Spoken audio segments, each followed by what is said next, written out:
श्री कृष्ण कहते हैं, एक बार माफ करके अच्छे जरूर बन जाओ, परंतु दोबारा उसी इंसान पर भरोसा करके बेवकूफ कभी मत बनना। भरोसा अगर खुद पर रखो तो ताकत बन जाती है और दूसरों पर रखो तो कमजोरी बन जाती है। आप कब सही थे इसे कोई याद नहीं रखता, लेकिन आप गलत कब थे इसे सारी दुनिया याद रखती है। दुख भोगने वाला आगे चलकर सुखी जरूर हो सकता है, परंतु दुख देने वाला व्यक्ति कभी सुखी नहीं हो सकता। जिस प्रकार एक दिया अपने प्रकाश कम किए बिना हजारों दियों को जला देता है, उसी प्रकार खुशियों को बांटा जाए तो खुशियाँ बढ़ जाती हैं। मन में क्रोध रखने की अपेक्षा क्रोध को तुरंत प्रकट कर देना अधिक अच्छा होता है। जैसे पल में जल जाना देर तक सुलगने से अच्छा होता है।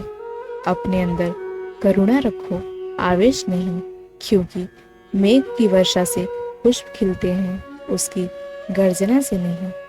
गलत व्यक्ति जितना भी मीठा बोले आपके लिए बीमारी बन जाएगा, और सच्चा व्यक्ति कितना भी कड़वा लगे एक दिन औषधि बनकर काम आएगा। समय के साथ बदल जाना बेहद आवश्यक है, क्योंकि समय बदलना सिखाता है, रुकना नहीं।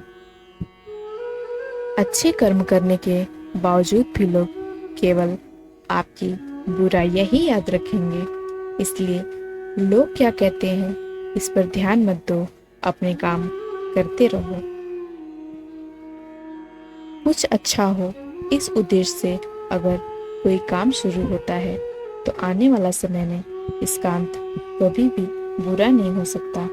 जो व्यक्ति अपने कर्म से विमुख हो जाता है, भगवान भी उसका आदर नहीं करते। बुद्धिमान लोग कभी बात बात पर क्रोधित नहीं होते, और क्रोधित लोग कभी बुद्धिमान नहीं हो सकते। क्रोध आपको छोटा बनाता है, जबकि क्षमा आपको एक बढ़ने के लिए मजबूर करती है। गुस्से में बोला गया एक कठोर शब्द इतना जहरीला बन सकता है कि आपकी हजार प्यारी बातों को एक मिनट में नष्ट कर देता है। जिस प्रकार खौलते हुए पानी में प्रतिबिंब नहीं देखा जा सकता, ठीक उसी प्रकार क्रोध में सच्चाई नहीं देखी जा सकती। यदि आप सही हैं तो आपको क्रोध करने की कोई जरूरत नहीं, और यदि आप गलत हैं तो आपको क्रोध करने का कोई हक नहीं। क्रोध को नियंत्रित करने में समस्या होती है। कई बार ऐसा होता है कि हम अपने क्रोध की वजह से जो नहीं करना होता वो कर देते हैं, और बाद में अपने किए पर जिंदगी भर पछताते रहते हैं। दोस्तों, आज मैं आपको एक ऐसी कहानी सुनाऊंगी जिसे सुनने के बाद आप अवश्य अपने क्रोध पर नियंत्रण करने लगेंगे।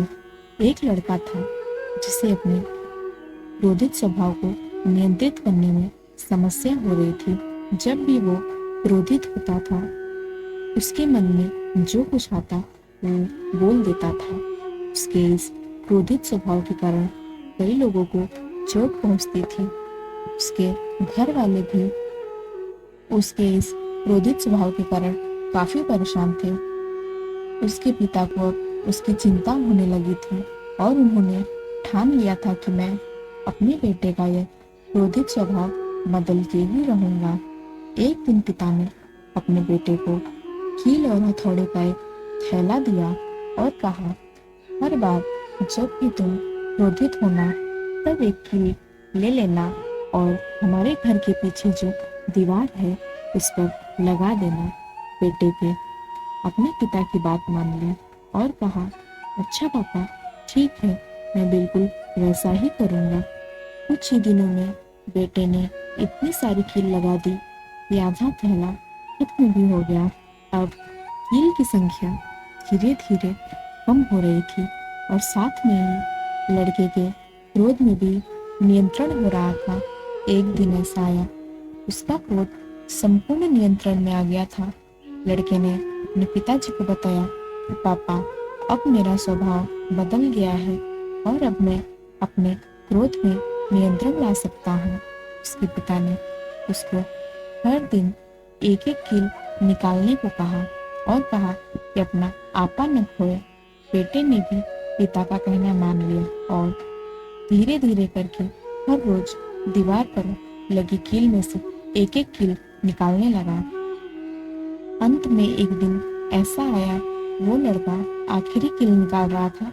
तब उसके पिता ने पूछा, बेटे तुमने बहुत अच्छा किया, लेकिन क्या तुम इस दीवार में जो छेद है वो देख सकते हो? बेटे ने कहा, जी पापा, मैं देख रहा हूँ। वो छेद कील निकालने के बाद भी वैसे के वैसे ही है। पिता ने बेटे को समझाते हुए कहा कि इसी तरह जब भी तुम क्रोध में आकर लोगों को कुछ भी बोल देते हो, तब उस व्यक्ति के दिल और दिमाग में एक निशान छोड़ देते हो। जैसे कि कील के कारण इस दीवार पर निशान है, ठीक वैसा ही बेटे को उसके पिता क्या कहना चाहते हैं वो समझ में आ गया और उसने अपने क्रोध को नियंत्रित करना भी सीख लिया। गुस्सा बेहद खतरनाक होता है। जब भी हम गुस्से में आकर किसी को कुछ भी कह देते हैं, तब बाद में माफी मांगने पर भी हम अपने बोले हुए शब्द को वापस नहीं ले सकते। हमारे लिए अच्छा यही होता है कि हम अपने गुस्से पर काबू पा लें।